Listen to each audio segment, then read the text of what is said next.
I just want you close to me. Though we have a rivalry, we've been on this battlefield. Will you just take off your shield? Please just take off your shield. You all are well. I am out here in my yard today. I was doing my energy work this morning, and I have this big bowl of quotes that I pull from often when I'm doing my energy work and channeling and scripting and meditating. And this morning I pulled this tile, which says, "Be truthful, gentle, and fearless." And that's by Gandhi. Be truthful, gentle, and fearless. And that's really kind of the tenet that I think we're all being asked to follow right now in these very, very difficult times.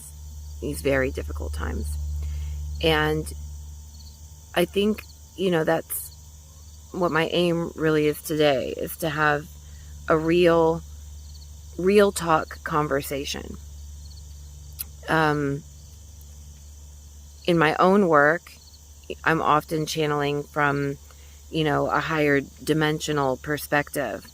And that's wonderful and inspirational. But sometimes we just need to have a real conversation with another embodied human that's struggling in the same way that we're struggling.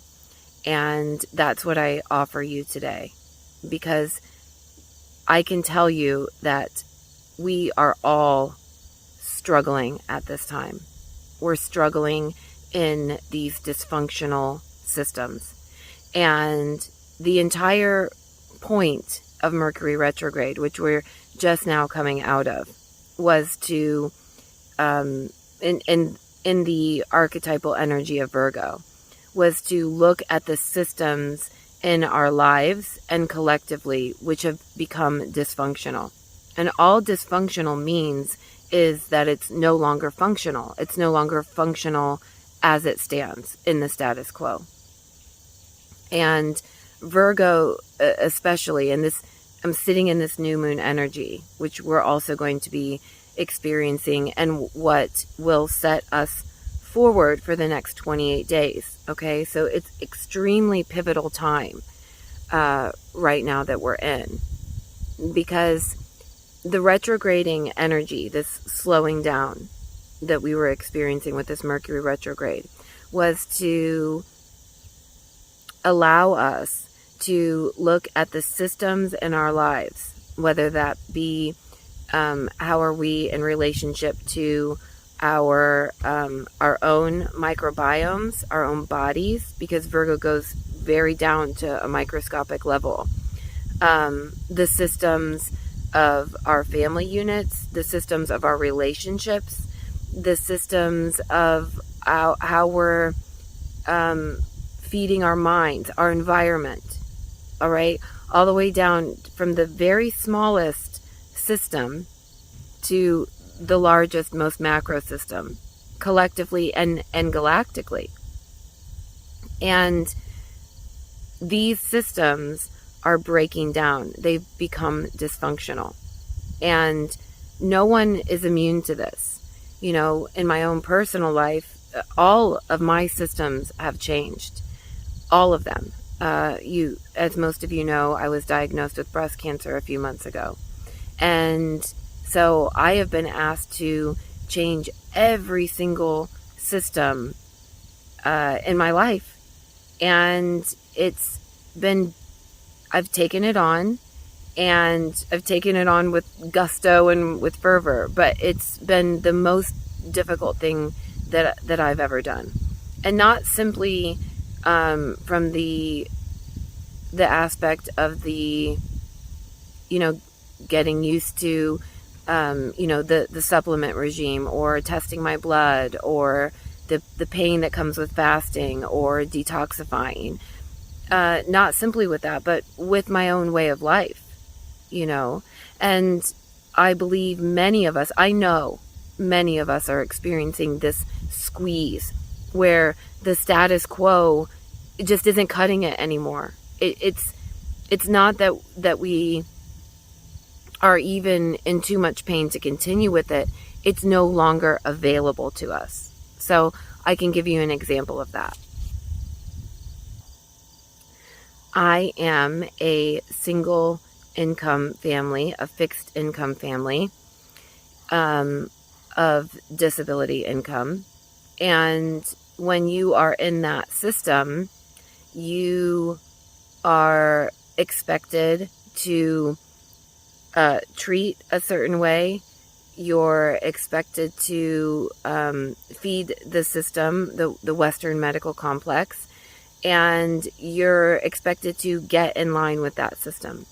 And should you try to diverge from that, okay, and you don't have copious amounts of extra fluid, cash lying about, you're now in a double bind situation because you are experiencing disability, you're in need of healing, you want to make these choices for yourself, but if you choose a holistic path, there's no coverage for that. So that's on you to figure out how are you now going to finance your own health and recovery. Well, you cannot make extra income because then now you no longer qualify to have the benefit that you probably fought years to get in the first place. And you aren't in a position, obviously, to be able to go back into the matrix in a 9-to-5 way, or you wouldn't be in the situation that you were in to begin with. So you have to look for other ways of cutting things back in your own life. And those ways in which I manifested things and achieved things was through the currency of time, because I had time and I had the blessing of an able-bodied human that could physically effort on my behalf to drag things out of thrift stores and off, the side of the road, or out of a basement of a garage sale. I had the ability and the creativity to make things myself, to plant my own vegetables, or really hustle in a different way. And that's worked for me. But due to the rising cost of inflation and the fact that all of our pure foods and our pure products are exponentially more expensive, it's always, and it's not just this way for people who are disabled. This is this way for anyone who's retired, for anyone who has a sick family member, for anyone who is in our growing population of baby boomers and elderly. It's this way for many of us.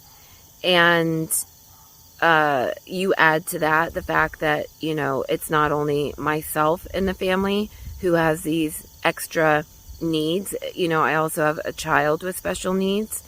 And I developed a system over the years that allowed us the ability to still live a life that felt abundant. It felt abundant because I had this resource of time. Well, those avenues have begun to dry up, and the delicate balance of this system has been turned upside down because, the thrift stores began increasing their prices. They started going online. they started noticing, if anything had a label or a tag, or if it was nice and you donated that, now it was going to be, you were going to have to pay a retail cost for it. So that was one thing. Another thing, the inflation of food cost. Again, with time, you have the ability to go to many different stores. If you're able-bodied, or if you have someone assisting you with that, and you can try to find the lowest price of things, or look to the clearance. And now, again, that is dried up. You have people that are hoarding, that are taking clearance items and reselling those, to meet their own needs, for their own side hustles. So it's not like you can blame anyone for this. But the more that people were squeezed, the more they too were looking for a different way of moving through the world to stretch their finite resources. And now, myself in a position with the breast cancer diagnosis, I am again in this double bind scenario where I've chosen to treat holistically, but the expense of that holistic treatment is unsustainable. And it's not, when you are suffering, you cannot just get up and go and create more income, or even passive income, because again, if you create that income, now you're going to lose your benefit. So that's just one example. Another example in my life is homeschooling. So most of you know that my son is 12 years old. He also has the same rare connective tissue disorder that I do, called Ehlers-Danlos syndrome, and he's a person with autism. He's also insanely creative and has a wickedly high IQ. He is gifted and amazing. I no longer felt that it was sustainable to send him to bricks and mortar, given the discrimination that he was facing on a daily basis, the trauma, and the fact that it didn't fit his needs, and he wasn't being stimulated, and he wasn't learning. And so I made the choice to begin homeschooling. Again, you can make that choice in this country that I'm in. You can do that. But you better be able to fund it. You better be able to fund it. And curriculums are not cheap. They are not cheap. Knowledge is, has a paywall. And if you're trying to create, what we all talk about with the new earth, these new paradigms and these new ways of being, and, tapping into healthier and creating healthier systems, you better be able to pave the way, financially. And we're doing it. But it's not without cost. It's not without cost. I'm always been one of these people that I talk a lot, but I also live what I speak. And it's been very difficult to continue on in these crumbling systems while simultaneously trying to create new ones. Because all of these systems are sick and dysfunctional. And it's time now that we begin to create new ones. And the reason why I'm willing to go to such lengths and try to solve it and figure it out is I really do believe in a benevolent God and a benevolent universe. And I've seen with my own eyes and had my own experience that even in our darkest moments, even when we cannot see the light, that that light. And we are connected to a source greater than us, but that is us.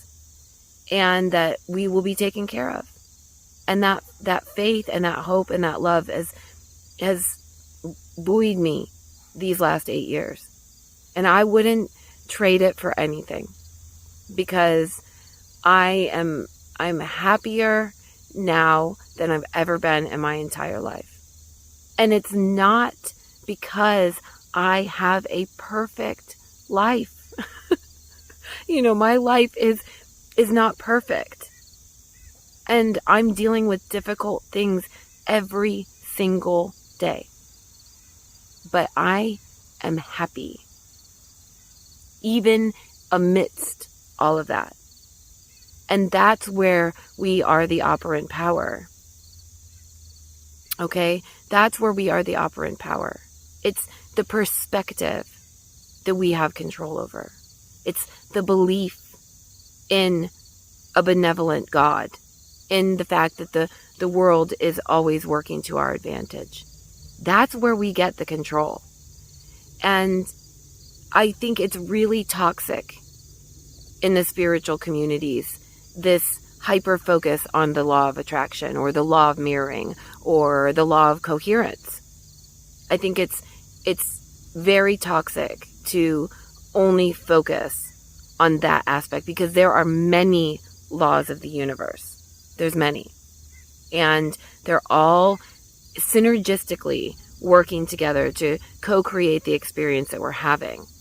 But to simply tease out and focus on just one only perpetuates the energy of shame. And I'm going to explain why.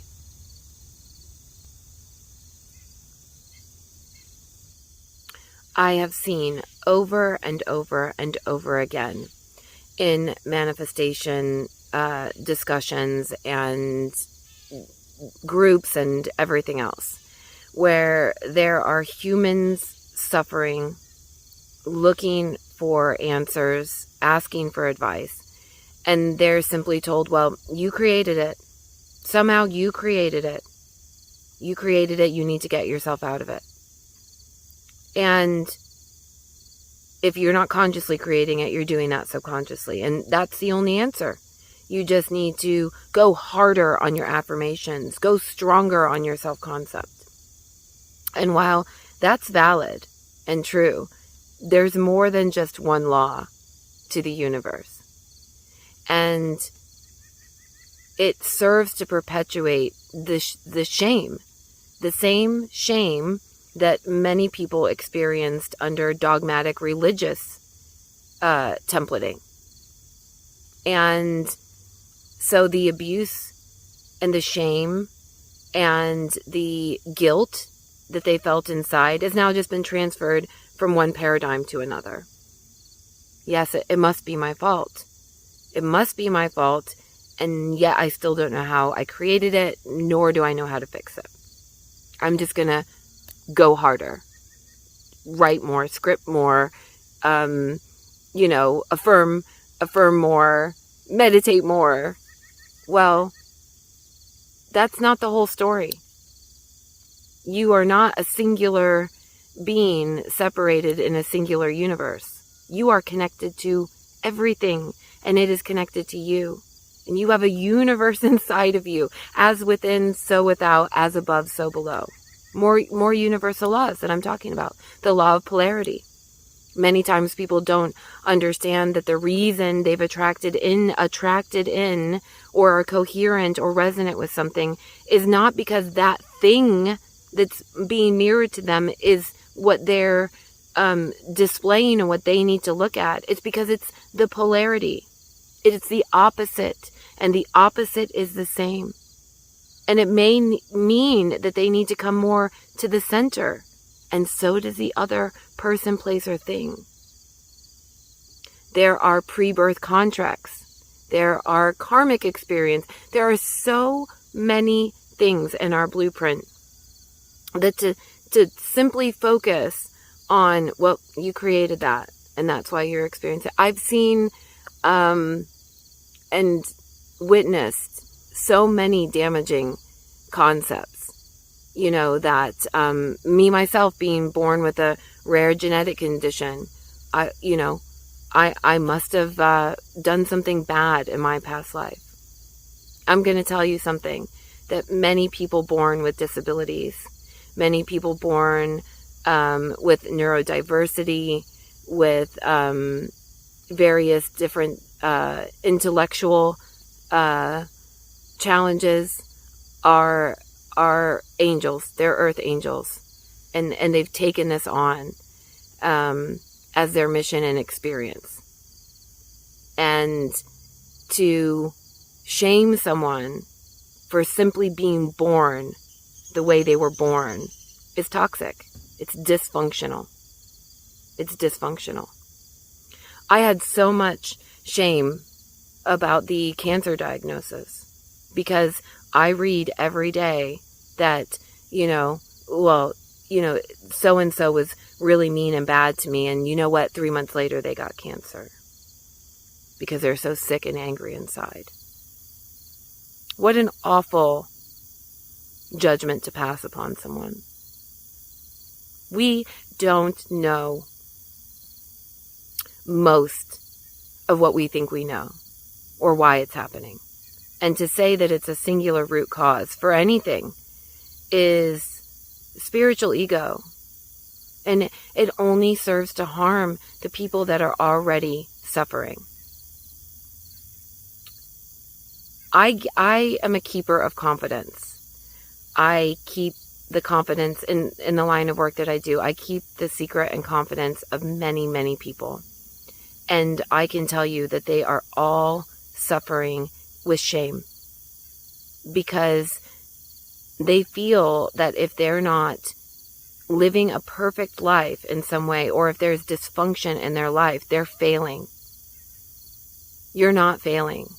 There is dysfunction in everybody's lives. And if they tell you there isn't, I'm sorry. I mean, I'm not going to say they're lying, but they may have a distorted perspective because we are all dealing with dysfunctional systems right now. And it's time that people stopped feeling shame and guilt for collective consciousness in which we inherited. Ancestral bloodline karma, which we inherited. And yes, we're here to heal it and mend it and create new systems. But it doesn't mean that we're not dealing with it. And I'm no stranger to dysfunctional situations, outcomes, experiences. My life, I come to you with no judgment. I'm a survivor of severe childhood psychological, emotional, and physical abuse. In my lifetime, I've dealt with disability, discrimination. I've dealt with stalking, rape. I've lost a family member to murder. I have dealt with mental illness. I've dealt with so many forms of dysfunction. And it doesn't mean that because I've had those experiences that, number one, I deserved them. Number two, that, I was always creating them. I mean, in a larger sense, yes, that's true. We signed up for all of it. But I'm coming to you, letting you know that you can deal with that. You can overcome it. You can be resilient in the face of it. And you can still have a pure heart, a loving heart. I'm sitting here with a terminal diagnosis, and my outlook is still the same. I really believe everything's happening for a reason, and that I'm going to come out on the other side, and there is a greater purpose, even in the midst of all of this. And that's where we have the power. And we have the power to shift and change these systems, these crumbling, toxic systems. We can start talking about it because people are suffering. They're suffering in silence. They're suffering in isolation. And if we don't start airing this, discussing this, and understanding that it's a shared collective wound, which is begging to be healed, we're just going to keep perpetuating the same dysfunctional systems.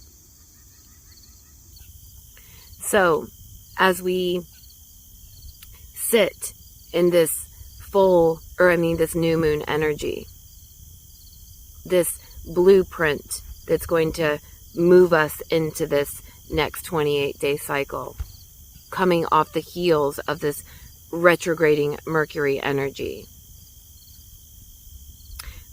we should be asking ourselves, where are we in dysfunctional systems in our lives?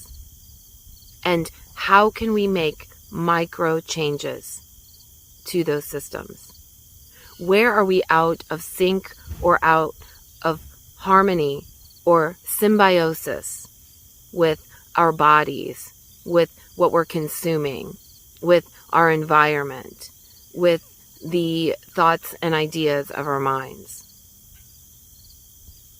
And how can we go about taking action and healing that? Because right now, we're being asked to take action. And I know it can feel overwhelming. Oh my gosh, it's so overwhelming for me. But if you just focus on one small task a day, one small way, one small thing to all the different systems in your lives, your family systems, your work systems, all your larger collective systems. Because if you look globally, all of these systems are breaking down. And we've all been squeezed, and people have had enough. So, what new systems are you implementing? How are you going about creating the new earth and a paradigm shift?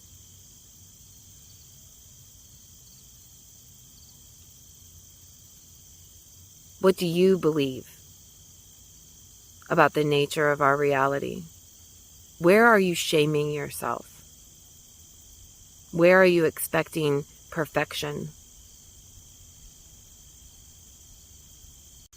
And where in your life can you be truthful, gentle, and fearless? Sending love, big love. Bye. Just wanted to say I love ya. Scully loves ya. Bye.